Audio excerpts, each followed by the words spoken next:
I'm Donovan Kane. Welcome to my weekly podcast, where I read erotic stories for women to you. Why? Because sometimes you just want a man to read you a naughty story. I wrote this week's story. It's actually part of my Erotic Adventures of You series, available on audiobook as well. It's called Snooker Smiles. And no, I'm not going to tell you what it's about. I hope you enjoy it. Snooker Smiles. In this week's story, your name is Vanessa, and you're a photographer/graphic artist/waitress. Well, you're a waitress for right now. You went back to school online not too long ago after several years out and decided you wanted to get your degree, and you did. A graphic arts and photography degree. You got it online so you didn't have to go anywhere. You stayed right in your small town in Missouri and waitressed at the town cafe. Hey, you have to pay the bills somehow, and you enjoy it, most of the time. The problem is that you have no experience in the design industry, and since you got your degree online and not at a big university, you have not been able to get even an interview anywhere. So, you were still at the cafe. You finally got a big break a few weeks ago. You saw an online ad from one of the most prestigious advertising agencies in L.A. The ad said, "Wanted, graphic artist/photographer to work with prestigious clients in our office. We do not care what you've done. We want to know what you can do. Must be talented, uniquely creative, and extremely motivated." Well, you were certainly all of those. The ad went on to say, "To be considered for the position, please send a mock-up of a magazine ad for orange juice. We will pick the ad that we like best. The successful candidate will receive a 30-day tryout and be compensated $5,000 for the trial period. If after that we decide to keep you on as a full-time employee, you will receive $75,000 for your first year and a generous benefits package. Thank you, and good luck. Mr. Samuel Stafford, VP." "Wow. Perfect," you said out loud. Now all you had to do is come up with an ad that was eye-catching and unique. You're certainly motivated, and $5,000. My God, how long would it take you to make $5,000 in tips at the cafe? You usually only made a couple-dollar tip here and there. Well, except for the one guy once a week that would come in and give you a $20 bill for a tip. Hell, his usual Saturday morning breakfast only cost $8.95. He was a nice, quiet man with a deep voice that somehow always, well, got to you when you heard it. The man was a bit older than you, but damn. The $20 tip was not the only thing that you looked forward to on Saturday morning. He would always ask how school was going, and you would blab while he politely listened. One day, you noticed that he would not start eating until you left. The man was too polite to not pay complete attention to you. You walked in the back and watched him through the order window as he ate. Lord knows why, but you loved watching him eat. You shake the thought of Harlan from your head, take a deep breath, grab your laptop, and head to your bedroom. It is hotter than hell, so you turn on the ceiling fan. The windows are open since all you have is a window unit AC, and of course, it works about half the time. Never during the half with the hot streaks, of course. "Piece of shit," you mumble. It's early evening, and it's muggy, and you're sweating, even in your shorts and tank top. You peel them off, along with your underwear and bra, and throw them in the hamper. You set your laptop on the thrift store nightstand, throw yourself onto the bed, and lay there on your back, looking up at the ceiling fan as it slowly turns, giving off a low hum that goes up and down in pitch as it goes round and round. Depending on how you squint your eyes, it can appear to go faster or slower. You smile to yourself. How the world looks has a lot to do with how you look at it. One of those bullshit sayings you heard somewhere that actually makes sense. Sometimes. The air the fan is breathing down on you is warm, but has a cooling effect, as the light beating of sweat on your naked body evaporates. You think about orange juice as you feel your nipples tighten from the light touch of the breeze on them. How do you make an orange juice ad stand out from the hundreds of other ads that are sure to be submitted? You spread your legs a bit so you can feel the breath of the fan on your pussy. Nice. Orange juice. You begin to lightly clench and release your pussy. You heard somewhere that if you do that enough, that it's actually possible to have an orgasm without ever touching yourself. No success as of yet, but it's not for lack of trying. You do it off and on at work a lot, but no go so far. It feels good, though. Orange juice. Okay. Ads are about selling things, of course. Who is the buyer? Mostly women, you suppose. Clench. Release. How do women decide which orange juice to buy? Price? Ingredients? Clench. Release. God, it is hard to think when you're horny all the time. You have actually wondered from time to time if it is normal to be as horny as you are. Constantly. Orange juice. Clench and release. Women. Orange juice.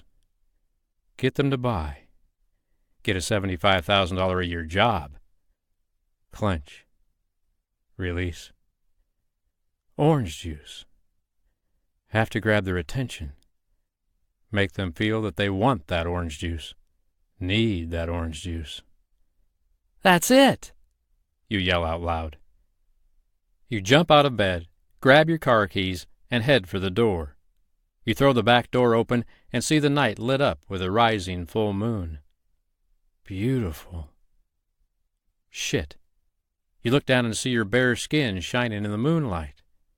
You run back in and throw on a pair of old gym shorts, a tank top, and your cowboy boots, as usual, and come back out and jump in your old crappy convertible. Literally jump, because the door usually doesn't open, and you just leave the top down all the time. There are so many taped-up holes in the damn thing, it doesn't do much to keep out the weather anyway. It starts right up. Thank God. Every time it actually starts, it feels like winning the lottery. Okay, maybe not that good. Maybe like winning at bingo. Piece of shit, you mumble. You know how to get to where you're going. It is a little dirt driveway leading back into the woods. You have driven by it many times, but never been brave enough to turn in. Hey, you're desperate. This orange juice ad is the chance you have been waiting for.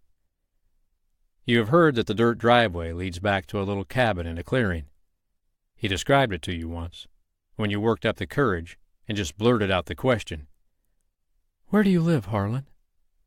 He sat in the booth for what seemed like forever, looking into your eyes, and then told you. A little cabin back in the woods off the highway, south of town, just past the creek bridge. He said, I built it about a year ago when I moved here. You wanted to ask where he moved here from, but you were so relieved that he answered your first question that you figured you would quit while you were ahead. Orange juice, you think. Mornings. A cabin in the morning with the sun coming up.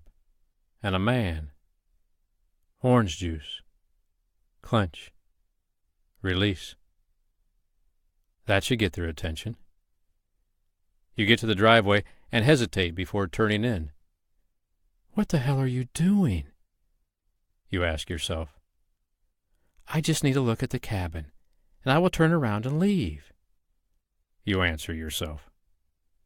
Just a quick look for reference purposes, nothing more. He will never know. You finally convince yourself. You turn into the driveway and turn off your lights. The driveway reminds you a bit of a wooded tunnel, but there is enough moonlight coming through that you can see. You think about him. His name is Harlan. He is a nice, quiet man. Clench. Release. When he does speak, it is usually with you at the cafe for a few minutes when you bring him his order, which is always the same. 4 eggs over easy, 2 sausage patties, 2 pieces of white toast, lightly toasted with strawberry jam on the side, not jelly, and a large glass of orange juice. And oh my God, was he hot. A little older than you, but hot nonetheless. Not like the trendy boy men you see on TV. A rugged, masculine hot. Dark hair with long streaks of gray, pushed back and reaching the middle of his neck. A darkly tanned face and a lean, muscled body. Well, from what you gather from seeing him in jeans and a long-sleeved plaid shirt, which was his usual attire, you clench and release. Oh my God, that feels good, you tell yourself. When you watched him eat that day, while leering through the order window at him, the part you are remembering now is when he took the drink of orange juice, his large, tanned hand bringing the glass to his lips, his head tilting back, and his Adam's apple working up and down as he swallowed each cool, wet drink. Clench. Release. Oh my God! What is that?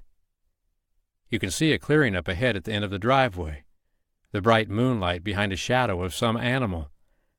It looks like a damn wolf! Shit! You put the car in reverse. What the hell do you want? Says a deep voice from right beside you. Clench. This time it is your asshole slapping shut from fear. Your foot hits the gas, and bam, you back right into a tree. Your head flies back and bounces off the headrest. You are a bit dazed. Through blurred vision, you see the wolf walking towards you. Vanessa? Harlan asks. Hi, Harlan. You answer in a loopy voice. What are you doing here? Are you okay? Oh, just taking a little ride. Backwards. In my car. Piece of shit. Let's get you up to the house, he says. He tries to open the car door, but it is stuck. Piece of shit, you say, in a matter-of-fact loopy voice, and giggle. He looks down at you and shakes his head. Then he reaches in toward you, and you see both large hands coming at you, right toward your breasts. Clench. Release. God, you're even horny when you are half knocked out. He puts a hand under each arm, and then, effortlessly, lifts you out of the car and sets you on your feet on the dirt drive. But as soon as he starts to let you go, you about fall over. Whoopsie! You giggle like you are drunk. Damn, girl, you hit your head pretty hard, you hear the deep voice say. Clench. Release. Ah, no big deal. I'm always horny like this. He lets out a deep, low laugh. Okay, no walking for you. He puts one arm behind your back, then bends down and puts his other arm behind your knees and picks you up, cradling you in his arms. He begins to walk toward the cabin. You look down and see the animal that was in the driveway. Hi, Wolfie, you say. Oh, wait. My stuff. My camera and laptop are in the back seat. You know what? What? You ask. You are a lot of trouble. You know that? Yep, you say. He turns around and carries you back toward the car. When he gets you there, you point at your camera and laptop and equipment bag and try to reach for it. But there appear to be 2 of each of them. You let out a groan. I will get them, he says. Since he can't hold you and all the stuff with the way he is carrying you, he shifts you to one side and carries you like a father would carry a child. You have a leg around the front of him and a leg around the back, and your arms around his neck. and he is supporting you with one hand and a forearm under your ass. He bends over the car and fishes out your stuff. "Whee!" you say, as he stands back up and starts walking to the cabin again. He laughs. "You are a hoot." "And two hollers sometimes," you answer in a serious voice, as you look into his eyes from about 6 inches away. "I just bet you are." You lay your head on his shoulder, and as you slowly fade out, you feel his hand under your ass and your crotch rubbing on his hip as he walks. You clench, release, clench, and release.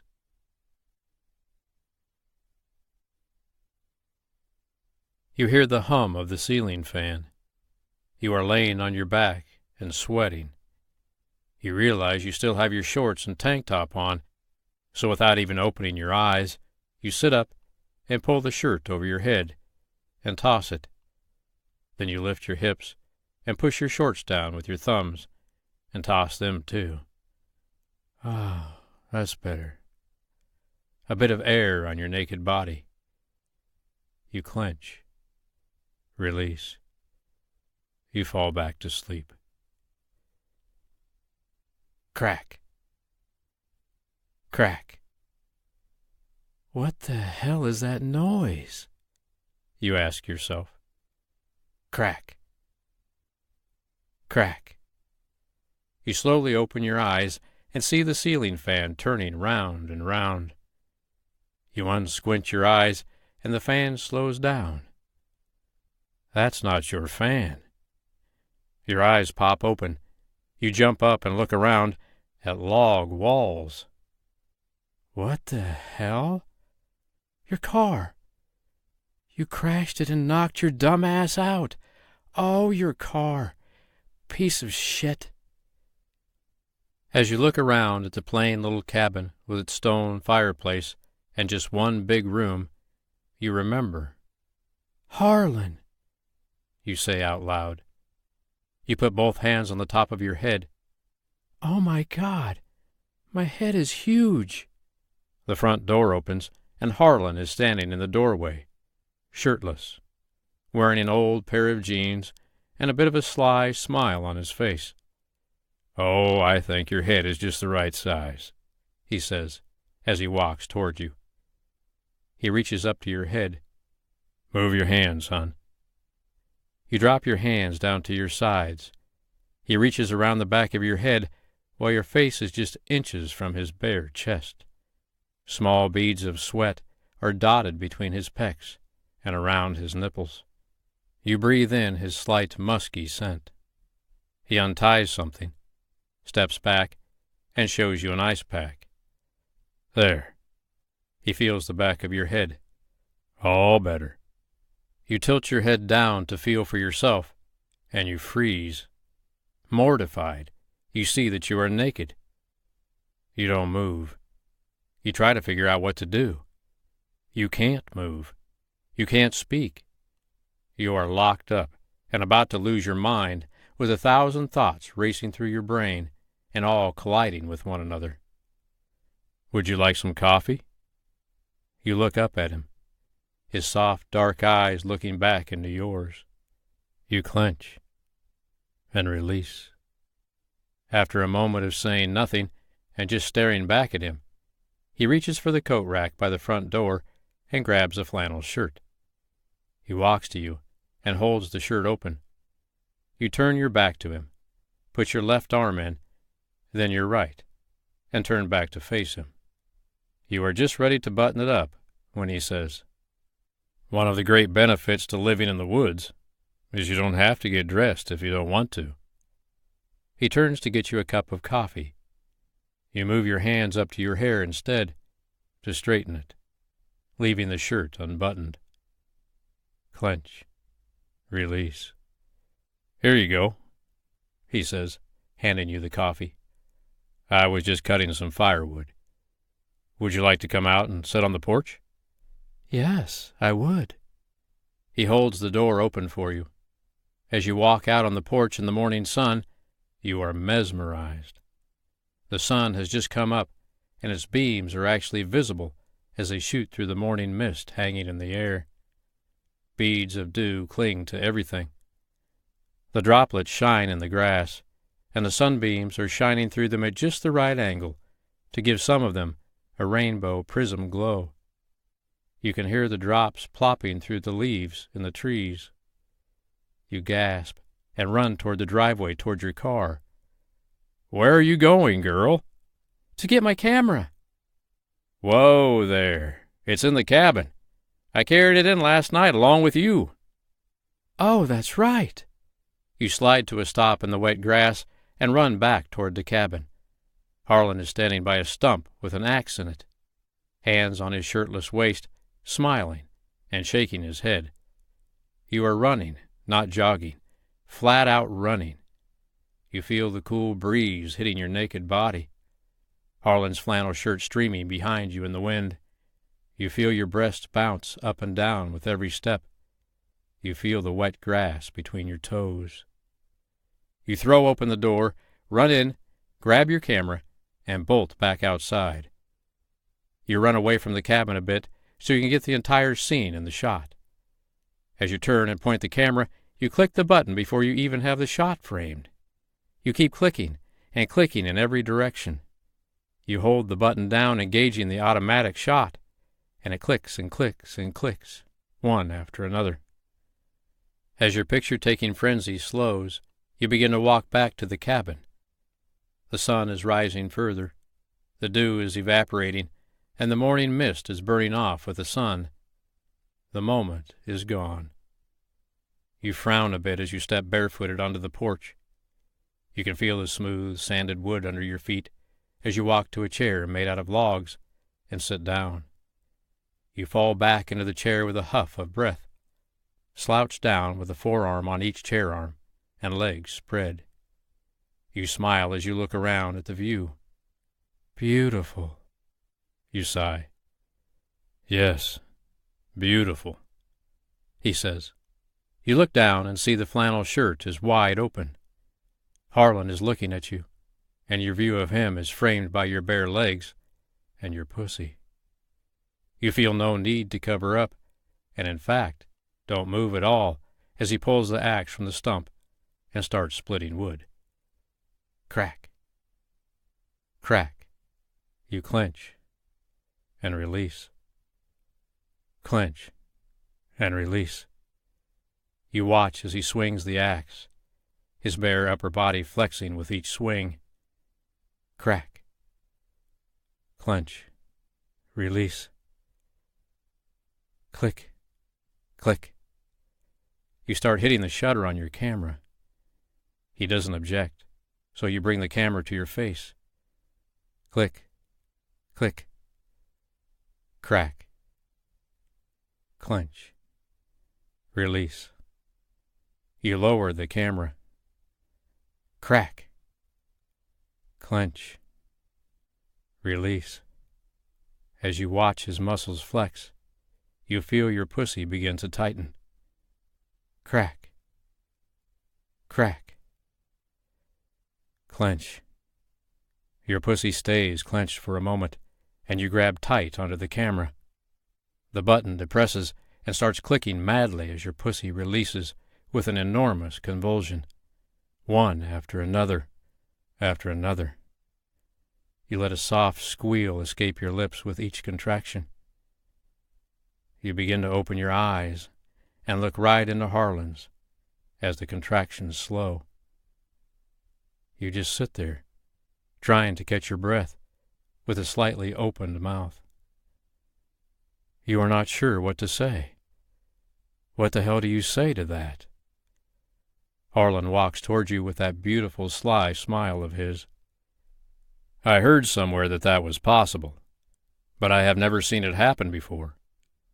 Thank you. You're welcome, you say. When he gets almost to the porch, he bends down and stands back up, with a glass in his hand, and holds it up for you to take. Your mouth drops open. You hold the shutter down on your camera and point it towards him. as you take the glass of orange juice from his hand. It's 3 months later, and you are sitting in your private office. You lean back in your chair and stare at the poster-sized blow-up of the ad that started it all for you. It is a beautiful, sun-drenched scene with a tan, shirtless mountain man offering a cold, sweating glass of orange juice to someone on a porch. He is wearing a sly grin. You can see a woman's hand reaching for it from the viewpoint of the lucky lady. In the background, you see a stump with an axe sticking out of it, and next to that is sitting a wolf-looking dog. His name is Snooker. Snooker is smiling. You do a lot of smiling these days, too. The poster hangs on a log wall, an addition to Harlan's cabin, to accommodate the newly crowned queen of orange juice ads. "You coming outside today?" Harlan asks you through the open window. You waggle your eyebrows and reply, "Only if you help me this time." He laughs. "Deal." The end. Oh, wait. What happened to the car? Well, it's still a piece of shit. But you're happy about that every day of your life, because if it wasn't, you wouldn't be there. The end. Again. Thank you for listening to this week's podcast of Snooker Smiles. Don't forget to follow the podcast. There's a new episode every week. These stories are part of my Erotic Adventures of You series of audiobooks and are available on audible.com. I'm Donovan Kane. For now, goodbye.